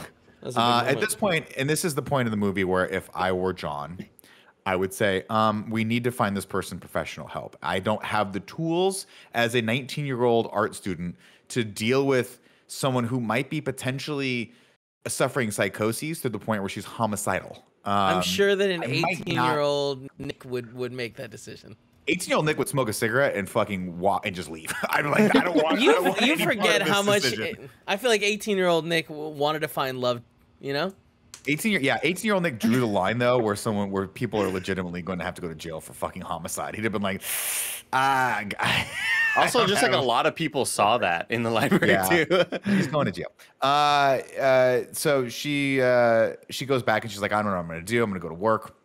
I'm gonna accuse this guy without asking anyone who this guy really is. She's like, I know this guy's the killer, and then it turns out, hey, he's like, I'm not the fucking killer. You fuck off, and everyone's talking in vague terms, and I'm like, why don't you guys just okay? And then he runs out and gets hit by a cab. Well, and I'm like, she's trying to record him, right? and it's at this moment that like the movie becomes something I wasn't really wanting it to become, because I wanted this movie, I guess, to be a lot more. I wanted her to like get trapped in that world. I thought it was going to be just a lot more heady and not turn into I'm trying to get this guy to admit to his murders of Sandy and all these other women on a recorded phone. Like that felt like it just felt like it was part of a different movie. I don't know. I felt like that was kind of odd. And it's all set up, obviously. The cop is like, well, we need hard proof of this. But it went more of the Scream route. And I was hoping it went like, just, and when I say Scream, I just mean like a slasher type movie route. And I was hoping it stayed more in the sort of cerebral, psychological horror type thing. See, I'm actually the opposite. I was assuming, and maybe just because it was misleading the trailer because they want to kind of throw you off the track, I assumed at some point around the midpoint of this movie that this person would start trying to kill her in real life because she's on to his secret that he committed a murder in the 60s. And that's what the trailer made it look like. Definitely. And obviously they did that on purpose because they wanted a fun twist at the end. And I do think the twist at the end was fun. Like I said, right around the time he dies is when I started going, okay, what is the mystery here? What's going on? Because I'm curious at least to what's going on. And then, of course, when it's revealed, she's like, I got to go home. I got to get the fuck out of here. Listen, this is just not a good place for me to be at. I don't know what I'm doing. John, please drive me home. And I love the joke. This is so good.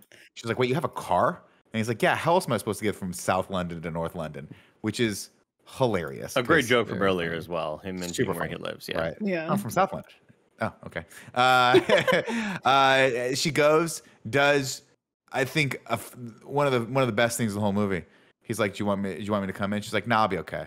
Actually, if I'm not back in 15 minutes, come get me. And I'm like, that's always smart. That's why I always tell Tim, I'm like, Tim, I'm going to Starbucks. If I'm back in 5 minutes, just wait longer. Wait longer. Good Ace Ventura joke. Great Ace Ventura joke. Thank you. Yeah. So she goes in. And she's like, "Listen, Mrs. Collins." She's like, "Oh, I'll put on a spot of tea for you, kid." And then she's like, "Listen, Mrs. Collins." She's like, is it just you? And she's like, yes, Yeah. just me.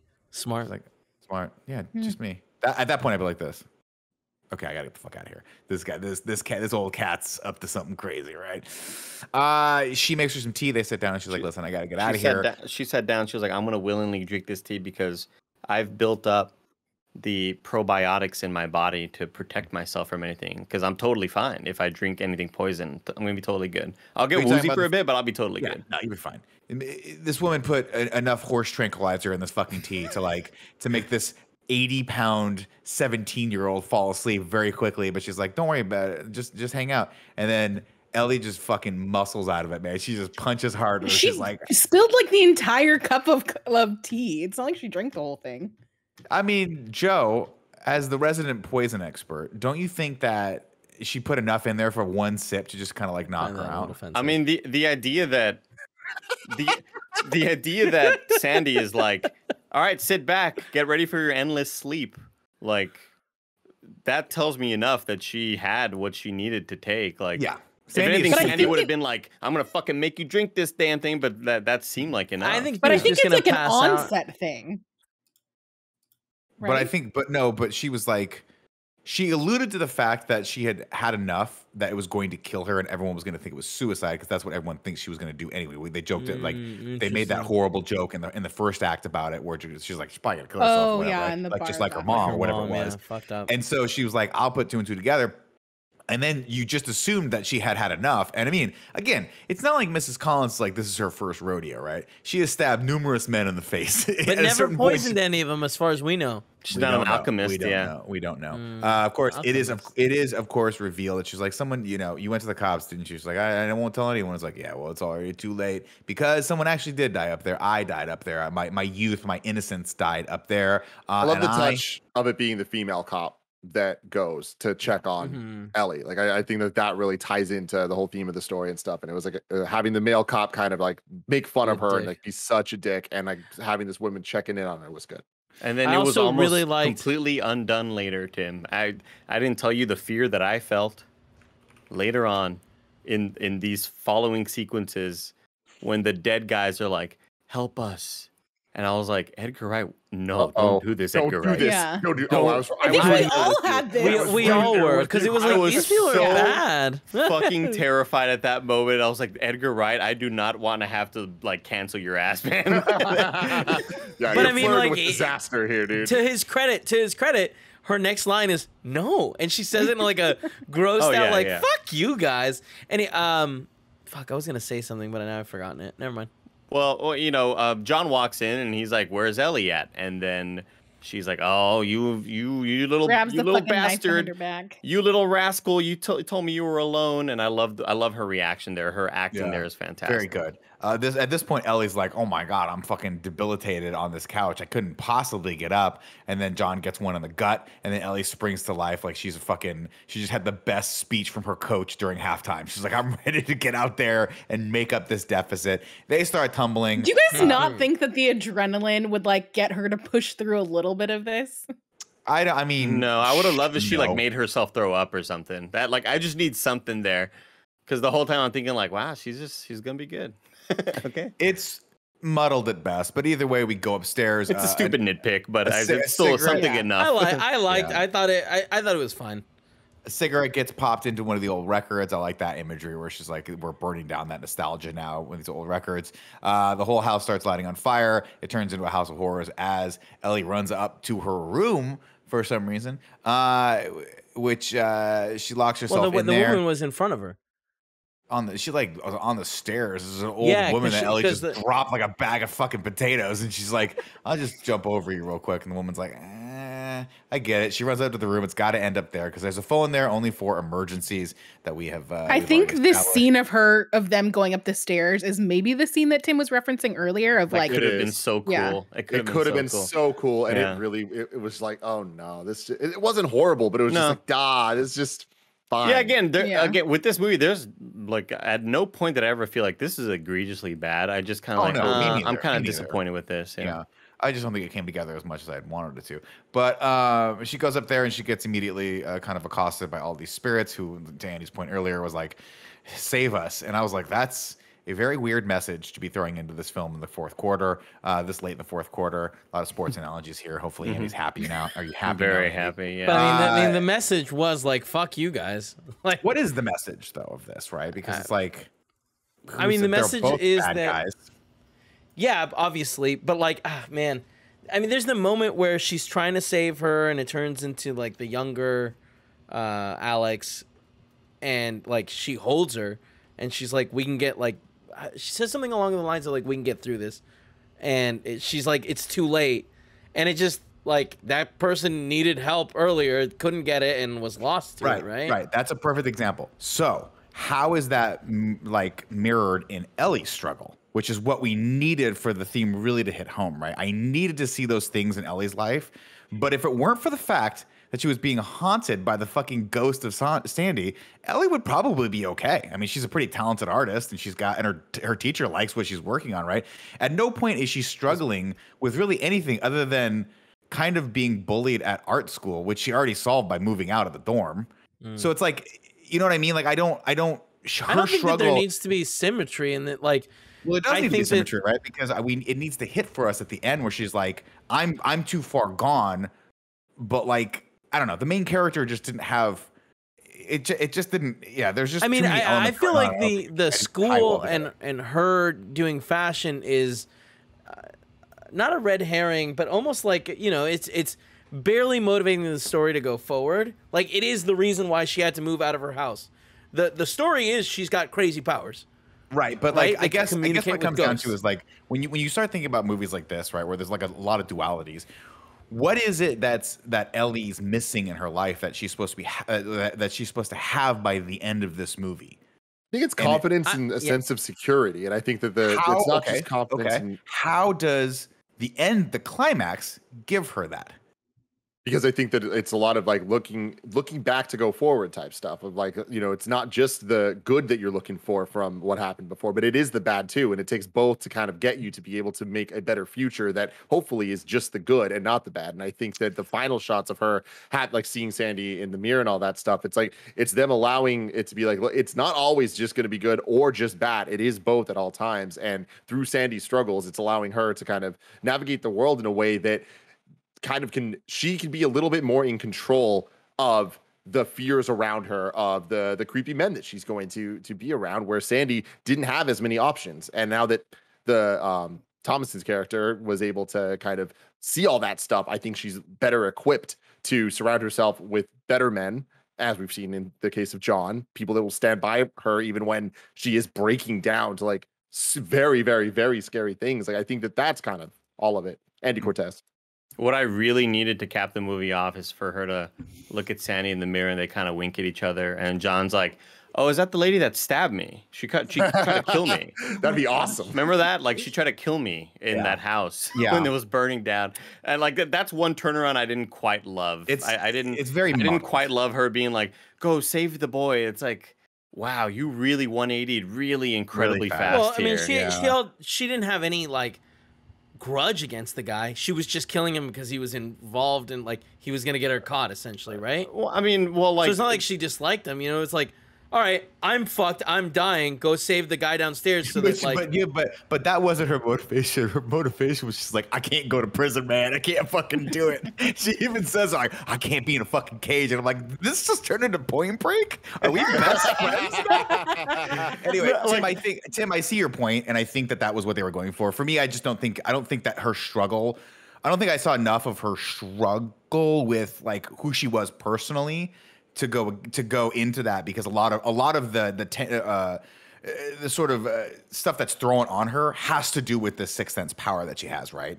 And I get it, like her life is full of all these creepy guys, and I do think that she comes out of the story stronger for that. So I do see that point now, but I just don't think that there's like, I don't know. I almost wish she was in I wish she was in an abusive relationship. Well, I don't wish that for her, but I think it would have been stronger if she was dealing with an abusive relationship, and because of her like seeing all this shit unfold with Sandy, she had that gave her the confidence and what she needed to be like, I'm breaking this off with you and I'm moving forward, and I'm just gonna be by myself. I think she seems like a pretty well-adjusted character from the beginning to the end of this movie, which is, I guess, my point. I think I was gonna say, I think less Jocasta and the group of the mean girls, and more of like toxic dudes around her, because like. Or a toxic. There's one or two guys that are creeping on her. I think we need to see more of that to kind of make the ending feel really worth it. Like she kind of like, I'm hyper aware of this now, and I've sort of conquered all my fears or whatever. Go ahead, Joe.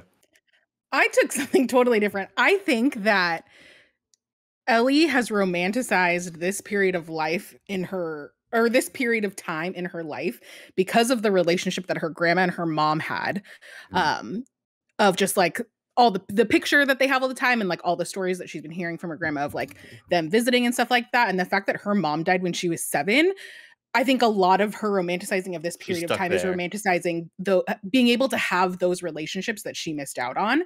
And so by having all of this stuff happen, I think it was a reality check for her that like that period of time was not perfect, but I can still take the pieces of it that I like and apply it to modern times and like move forward with my life, because she's so bullied by and I think she's so stuck in that mindset in that time period that like she doesn't have any way of relating to any of these people in art school. Like they all think she's weird. They have nothing really to talk to her about. And I think that this whole thing just opened her eyes of like, I am romanticizing these relationships that like I really had no idea what it was like to live in this other than the rose-colored glasses, and I can move forward and build a life for myself while still embracing some of the touches of that I like without becoming like obsessed with it. Also, here's the theme. Don't be a fucking asshole to people that wear clothes that they design and maybe listen to weird music that you're not used to. Like, well, that's interesting though, because and Joey, I buy that too, and I think Tim, Joey, those are both really good points. That I didn't get out of it, but I see where you guys are coming from, and I understand that. I liked those touches though with Jocasta. Like, did you catch the fact that she was like, oh yeah, I had an uncle that killed himself too, and you're like just making shit up to fit in with the group. I thought that was an interesting. She's like, 100% like intimidated by. Oh yeah, I mean, just super insecure, right? It's that insecurity you have where she's like, they're both compensating for their insecurities in different ways. I thought that was, I liked that. I thought that was a I think she's a great like foil to her character. Yeah. One thing I want to say about this end bit though is like, because it sounds like I'm like super defending it. I'm not. I think it works and I think it makes sense and I like the themes. And I think that they did a good enough job of making them come together. I do wish it was tighter. I'm with Nick and Andy in the sense that I do think that these moments could have, like, there's so many breadcrumbs the entire movie that could. There you go. No, congratulations. That could have added up to something really truly special. And instead, it's just like, oh, it ends with something that's really good and it adds up and it makes sense, but it doesn't add up to being something that is like phenomenal. Fair. Yeah, I think the muddling and bringing in I like the twist of it all. I think the muddling and bringing in the ghost being like, help us is a very weird call for this movie. I think he got I wish they would have done something else with that. Me too, because I think Edgar Wright had a really fun idea where he was like, we're gonna throw the audience for a loop, and the killer is gonna be Sandra's gonna be the killer. It's a fun concept, but I think where the movie starts and where the movie ends, I don't think it quite got there. Yeah, especially Nick, when I think about how the audience reacted in that moment, because I kind of felt the same when Sandy is explaining to Ellie, fuck yeah, I killed them all. They were all monsters. And the audience, you kind of hear like in the theater go, woo! Like, fuck yeah, like absolutely. Kill those motherfuckers, those creeps, those awful people. And then the villain turn begins. You're like, oh man, I didn't want you to kill Ellie.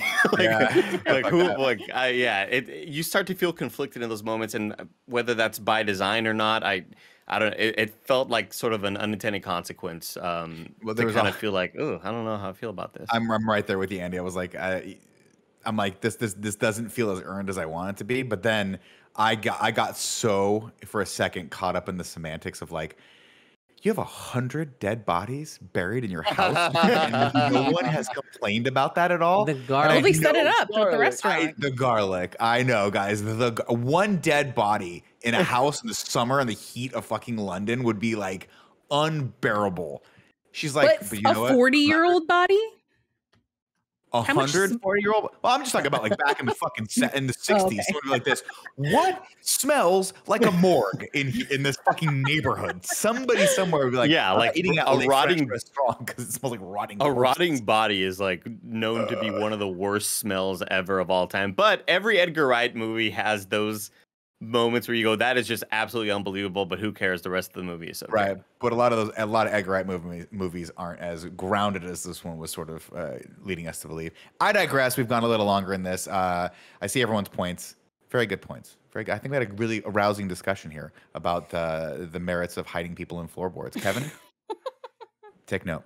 Take note. I love that Kevin got actually offended when I said that Joy was the resident poison expert. So fucking funny. That was my favorite thing. We move on, and she's like, she's got her first show, and it's going swimmingly. Always and threaten to poison your guys' Kool-Aid. Like I've threatened that so much. Joey hasn't threatened to poison anything of yours. Yeah, but that's I know a lot about chloroform. Exactly. That is what a person who knows a lot about chloroform would do. She's not going to let on that she's going to chloroform Tim in his sleep. We're just going to do it one day. It's going to be fun. The show goes, and then she looks in the mirror and she sees Sandy, and Sandy like winks at her, and you're like, is Sandy going to kill her? I don't know. Or she's cool. We're cool? I'd be like, are we cool? Like, are we cool? Because I think we're cool, right? I don't wish it was Hayden Christensen instead. That would be amazing. It's just Hayden Christensen and fucking Obi-Wan. And he's like, what's up? I just really didn't need this sequence. Like, this sequence, I think, in Edgar Wright's mind, plays out as really cool, and I think it's really bad. Like, I think when you put pen to paper and you're writing this down, and you're Edgar Wright, who's known to put out banger after banger after banger, this moment you think that a lot of people in the audience are going to go, wow, that's fucking badass. But I just didn't get that feeling at all from it. I was more impressed by the transition to the title card that like then popped up. She like taps the mirror and then it turned into the font, and I was like, that's cool. Way to go, Edgar Wright. Yeah, this moment was weird, and it kind of leaves you being like, what is that? Like, I guess they're cool. I guess they're cool now, right? Kevin, I wanted Sandy to be like, now go kill all the other men. And she's like, yeah. Oh, that would have been And it turns into promising young woman. Oh, I love that. I'm semi with you in the sense that I didn't think it was cool, and I wish it was way better than it was. And it reminds me a lot of the end of Baby Driver, that like has a great premise that I'm sure on the script looks fantastic, but like the way it ends, it's like that's a little misleading and a little bit weird. But I do think it adds up of the idea, kind of a combination of what Joey was saying, what I was saying, of it's her moving on from her mom and like now being able to now use a different past to shape her future with what she learned from Sandy. And like I think that it's like this Sandy that she's seeing is a new, more positive Sandy. It very much is like the Hayden Christensen, Anakin Skywalker at the end of Return of the Jedi. Again, I'm not saying any of this is good or clever or anything. I'm just saying it does add up, and I didn't think it was bad. I wish it was a little bit more exciting of a moment. I always get reminded, Tim, of the TikToks where it's like the young white girl that's like showing clips of the 60s and like, wouldn't it be amazing to grow up then? And then it shows a black guy being like, no, it would not have. Like, why are you romanticizing this era? There's a lot of wrong with that. That's kind of like immediately as this movie starts, that's immediately what I think of. Yeah. I do want to note though, as this movie ended, because we have all been so trained to assume there's a mid-credit sequence or an end-credit sequence, all of us sort of stared at each other. And then because me and Andy weren't near Tim, I just stared at Andy. He stared at me. I was like, "We have no recourse. We have to stand here." Kevin, until can you Tim check tells us we assets? can leave. Well, it was a truly weird moment It's with not this true you post-credit left, thing. Nick. Because like they there was footage, like it kept showing different scenes of London in between like a couple of things of credit. So it's like, okay, I don't expect anything, but there might be something. But Kevin and I were saying it was funny for two reasons. One, since the movie's not out yet, Googling like, is there a post-credit scene, just didn't help us at all. And then the other thing is that the Green Knight had a post-credit scene, and that changed my entire view on what movies will and won't have post-credit scenes. Wow. I saw that movie in theaters twice, and it wasn't until we did the review that I think it was Matt Rohrbeck was like, yo, like there's a post-credit scene, and it blew my mind. Good to know, because I want to see that movie. Drop. There's the pop drop. Look at that. So, and I just said, listen, go ahead, Andy, Andy. don't play I was just that. going to say, so when Nick says Andy's got the biggest fucking full thing of popcorn and he knocks it all over, that's what it looked like. You can count the amount of kernels there. And by the way, like, look, just to get an indication of what kind of popcorn I was fucking with, look at how many full kernels you can count, and look at how the rest of them are just tiny little pieces, like half popped. Fucking ridiculous, dude. AMC, come on. Tim, it's one of those things where I used to think Andy was clumsy, but now I just think he just doesn't have respect for movie popcorn. You tweeted that out last night. I was like, God Christ, I want to uppercut you. So I was like, I wonder if Andy will send me that picture he took of the popcorn, because that would go so much better with this tweet. So we do not have any haikus to review because the movie's not out yet, but we do have a little thing I like to call RaGuProtag, or in this case, RaGuProtag. RaGuProtag. What's going on, everyone? Welcome to Rad Guys Talk about the best protagonists in the Edgar Wright verse. Right now, the list as it stands is number 1, Nicholas, Angel, and Danny from Hot Fuzz. That's a good call. Number 2, Sean and Ed from Shaun of the Dead. Solid list so far. Number 3, Scott Pilgrim. Hi, I'm Michael Cera. Number 4, Baby from Baby Driver. Number 5, Simon Pegg from The World's End. This is a solid list. We were great. We were great. Where do we want to put Eloise on this list? Remember, she is kind of responsible for the death of Terrence Stamp in this, and probably also going to go to jail for attempted murder. We didn't know he died. Did you see his face when he was laying on the ground? Yeah, I mean, we don't know that he died. We don't know that he lived. You know, He Joey, looked 50-50. Sure, Old people people get are very mangled. fragile. But really, I mean, that was for his. me. Come on, we know he was a piece of shit. number So three it doesn't again? matter. Nick? Scott Number 3 Pilgrim. is Scott Pilgrim. I would put Definitely Ellie better than above Scott Scott Pilgrim. Pilgrim. But Who's below number 2? Sean and Ed from Shaun of the Yes. Dead. Say that 3 times fast. Sean and Ed. Shaun of the I'm Dead. with that. I could be. Okay, there you Joe, go. man, Joe, you anyone? gotta watch those movies, Joe. They're real good. I've man. seen I've seen Hot Fuzz. What are the other? I've seen Scott Pilgrim. What else is on the list? Shaun of the Dead I've seen that, and the but like I World's haven't seen them End. all in like 10 years. Oh I've yeah, never I mean, seen it's them. one of Very good. it's one of John. those, Joe, that you're like, I liked it back then. You watch it now with new eyes, you're like, God damn, what a masterpiece these Yeah, movies it's are. fucking great. Yeah. Well, there you go. Now, there you go. Now it's time to rank the Edgar Wright movies. What we're going to do here is try to vote, and we'll see if the vote goes through without Greg. If it doesn't, we'll have to keep it for the next time an Edgar Wright movie comes, and we'll get his review then. But currently, number 1, we got Hot Fuzz. Number 2, we have Shaun of the Dead. Number 3, we have Scott Pilgrim. Number 4, we have Baby Driver. And number 5, we have The World's End. Who would like to start? May I? You may, Kevin. I like this movie, but a lot of these movies are masterpieces. God, Hot Fuzz being all the way up there, that sounds crazy. No, you're crazy. You're crazy. All right, everyone chill the fuck out. I'm not saying it should be fucking 5. Punch all right? that shit. I think personally, I like Baby Driver more, and so I think I'd have to put this movie at number 5. Yes, Kevin, same here. But I want to just be clear, 5 through fucking... Like, these movies are all, with the exception of The World's End, phenomenal movies. Phenomenal movies. Wait, you think the movie we saw last night was a phenomenal movie? No, I think Kevin's saying on like that one list, listed right now. Yeah, I think I'd rate this at like 7.5. Okay, which is okay, pretty sorry, good. I misunderstood you. I thought you said everything else was phenomenal. 4 and above are all like amazing movies. I wouldn't say that. I would say that Hot Fuzz and Shaun of the Dead are amazing movies. Then there's a sizable drop off to the movies below. And with that, I think that this movie might work a little bit better than Scott Pilgrim does as a movie, but I could not rank it above it. I do think that this is easily better than Baby Driver. Baby Driver has a couple better moments, but this movie works better as a movie and is, I just think, captivating the entire time. Whereas Baby Driver is very, very good. But I would edge this above it, and I'd put this at number 4. I was way higher on Baby Driver in the ranking, and I think I wanted it over Scott Pilgrim, if I remember correctly. I would put this at number 5 underneath Baby Driver. I think it's just a much more solid film all the way through. It's satisfying, and I don't know. It's not that this is a scary movie. That's why I didn't like it. I just feel like it wasn't. I think I've kind of just let me down near the end of it.